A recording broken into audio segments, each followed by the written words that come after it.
राधे राधे। जय जय श्री राधे।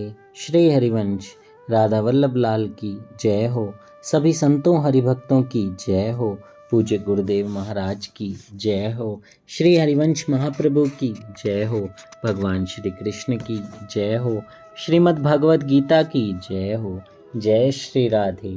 श्री हरिवंश बहुत बहुत स्वागत है आपका हमारे चैनल में, जहाँ पे हम श्रीमद् भागवत के चौथे अध्याय के श्लोकों का श्रवण कर रहे हैं और कल तक हमने 11 श्लोकों का श्रवण कर लिया था। आज हम 12वें श्लोक का श्रवण करेंगे। बोलिए जय जय श्री राधे। बहुत ही दिव्य ज्ञान भगवान अर्जुन को दे रहे हैं। वो बता रहे हैं कि कैसे मनुष्य भूतकाल से लेकर आज तक मुझे प्राप्त करता आया है और कैसे कर सकता है, लेकिन उसके लिए भगवान ये भी सावधान कर रहे हैं कि आलसी मनुष्य हो या निर्विशेषवादी हो या जो आध्यात्मिक राह में नहीं हो, उन लोगों को मैं नहीं मिलता हूँ। वो कितने भी प्रकार के अच्छे कर्म कर लें, लेकिन उनका मन साफ नहीं है तो मैं उन्हें दर्शन नहीं देता हूँ। और इसी श्रृंखला को आगे बढ़ाते हुए आज हम 12वें श्लोक का श्रवण करते हैं। तो बोलिए जय जय श्री राधे। भगवान इसमें बहुत ही दिव्य बातें अर्जुन को समझा रहे हैं, आप भी ध्यान से सुनिएगा। जय श्री राधे। जय श्री हरिवंश। श्लोक नंबर 12। कांक्षन्तः कर्मणां सिद्धिं यजन्ते हि देवताः क्षिप्रं हि मानुषे लोके सिद्धिर्भवति कर्मजा। जय श्री राधे। श्री हरिवंश भगवान श्री कृष्ण अर्जुन से कह रहे हैं, इस संसार में मनुष्य सकाम कर्मों में सिद्धि चाहते हैं, फलस्वरूप वे देवताओं की पूजा करते हैं। निस्संदेह इस संसार में मनुष्यों को सकाम कर्म का फल शीघ्र प्राप्त होता है। जय श्री राधे। बहुत सारे लोगों का डाउट इस श्लोक से क्लियर कर रहे हैं भगवान। इसका तात्पर्य इस जगत के देवताओं के विषय में भ्रांत धारणा है और विद्वता का दंभ करने वाले अल्पज्ञ मनुष्य इन देवताओं को परमेश्वर के विभिन्न रूप मान बैठते हैं। वस्तुतः ये देवता ईश्वर के विभिन्न रूप नहीं होते, किंतु वे ईश्वर के विभिन्न अंश होते हैं। ईश्वर तो एक है, किंतु अंश अनेक हैं।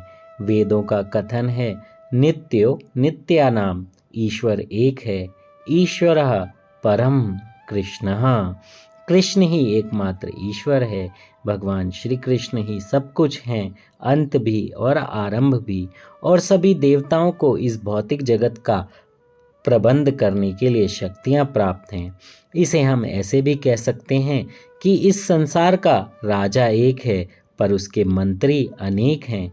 जैसे पुराने समय में राजा अपने मंत्रियों को विभाग बांट देते थे और कार्य करने के लिए शक्तियां प्रदान कर देते थे, बोल देते थे वहाँ का कार्यभार आप देखेंगे, तो उसके निर्णय जो भी होते थे वो लेते थे, परंतु राजा से परामर्श करके, राजा की अनुमति के बाद ही।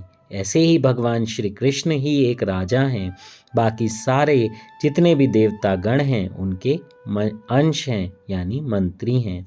ये देवताएं जीवात्माएं हैं जिन्हें विभिन्न मात्रा में भौतिक शक्ति प्राप्त है। वे कभी परमेश्वर, नारायण, विष्णु तथा कृष्ण के तुल्य नहीं हो सकते। अब इसमें 4 नाम इसलिए दिए हैं क्योंकि कुछ लोग नारायण बोलते हैं, कुछ लोग विष्णु बोलते हैं, कुछ परमेश्वर कहते हैं और कुछ कृष्ण कहते हैं, पर हैं एक ही, भगवान श्री कृष्ण। बहुत इजी नाम है, इसलिए भगवान श्री कृष्ण ही सबसे पहले बोला जाता है। जो व्यक्ति ईश्वर तथा देवताओं को एक स्तर पर सोचता है वह नास्तिक या पाषंडी कहलाता है। यहाँ तक कि ब्रह्मा और शिव जैसे देवताओं द्वारा भगवान की पूजा की जाती है, तो भी आश्चर्य की बात यह है कि अनेक मूर्ख लोग मनुष्यों के नेताओं की पूजा उन्हें अवतार मानकर करते हैं। यही देवता पद इस संसार के शक्तिशाली मनुष्य या देवता के लिए आया है, लेकिन नारायण, विष्णु या कृष्ण जैसे भगवान इस संसार के नहीं हैं। वे भौतिक सृष्टि से परे रहने वाले हैं।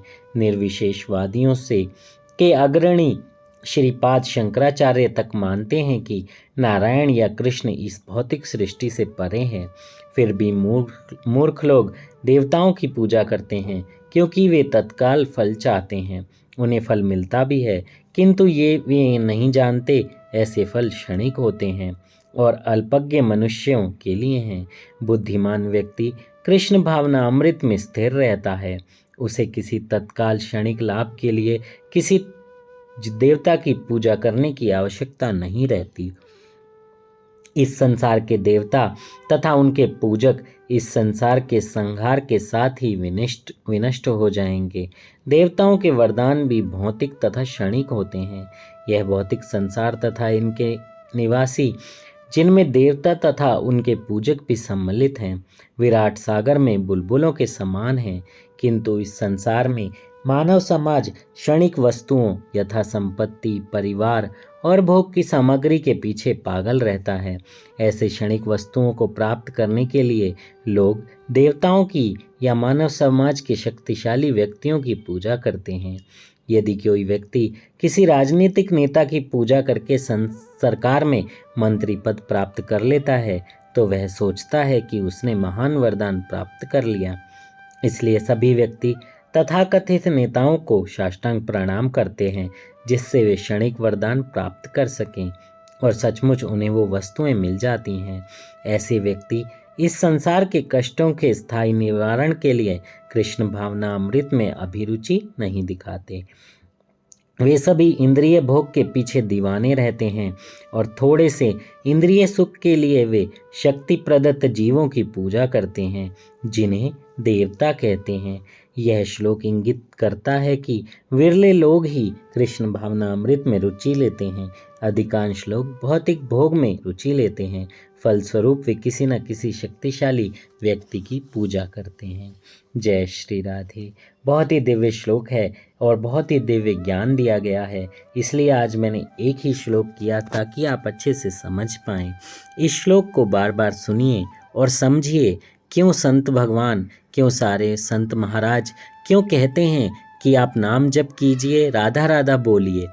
क्यों कहते हैं कि कृष्ण भगवान का नाम लीजिए, क्योंकि कृष्ण भगवान ही सर्वोपरि हैं। बाकी सारे नाम आप ले तो लेंगे, लेकिन उनसे आपको सिर्फ यही भौतिक आनंद मिलेगा जिसमें आप गाड़ी, बंगला, बैंक बैलेंस बढ़ा लेंगे। लेकिन आध्यात्मिक अगर आपको अपनी उन्नति करनी है, इस भवसागर से पार होना है, तो सिर्फ और सिर्फ एकमात्र श्री कृष्ण ही भवसागर से पार कर सकते हैं, क्योंकि वही एकमात्र राजा हैं और राजा ही आपको जो गति है वो प्रदान करेगा। उनके मंत्रीगण नहीं कर पाएंगे। मंत्रीगण सिर्फ आपको थोड़ा सा ही फल दे सकते हैं, सारा नहीं। इसलिए आप जो भी शक्तिशाली पूजाएं आप करते हैं, कोई ऐसा मंत्र जिससे भौतिक आपका लाभ हो तो वो मत कीजिए। आप राधा राधा जप कीजिए, कृष्ण कृष्ण जप कीजिए। आपको जाना तो भगवान श्री कृष्ण के पास ही है। अगर आपको वहाँ जाना है, वहाँ जाने का बहुत मन है, भक्ति करने का मन है, तो आप भगवान श्री कृष्ण का नाम जप कीजिए, राधा राधा नाम जप कीजिए। लेकिन अगर आपका मन है कि आप भोगों को भोगें, भौतिक वस्तुएं ही आपको पसंद हैं, तो फिर आप कोई भी नाम ले सकते हैं। आपको पता है भगवान शिव भी राम राम ही जपते हैं और राम राम कृष्ण कृष्ण एक ही बात है। वो ध्यान भी करते हैं तो भगवान राम की लीलाओं का करते हैं। भगवान शिव की बहुत सारी लीलाएं आपने सुनी होंगी कि वो जब ध्यान में रहते हैं तो भगवान राम को ही पुकारते हैं। जय हो, जय श्री राधे। अब आप समझ लीजिए कि आपको क्या करना है। मेरे कुछ कहने की ज़रूरत अब नहीं है। जय श्री राधे। श्री हरिवंश राधा वल्लभ लाल की जय हो। जल्दी से चैनल को सब्सक्राइब कर दीजिए, बेल आइकन भी दबा दीजिए और ज़्यादा से ज़्यादा लोगों को ये श्लोक शेयर कीजिए, उन्हें समझाइए। अगर आप कृष्ण भावना अमृत पथ पर हैं तो अपने साथ साथ कुछ लोगों को और लीजिए। आपका कल्याण होगा, उसके साथ साथ दूसरे लोगों का भी होगा। जय श्री राधे। श्री हरिवंश।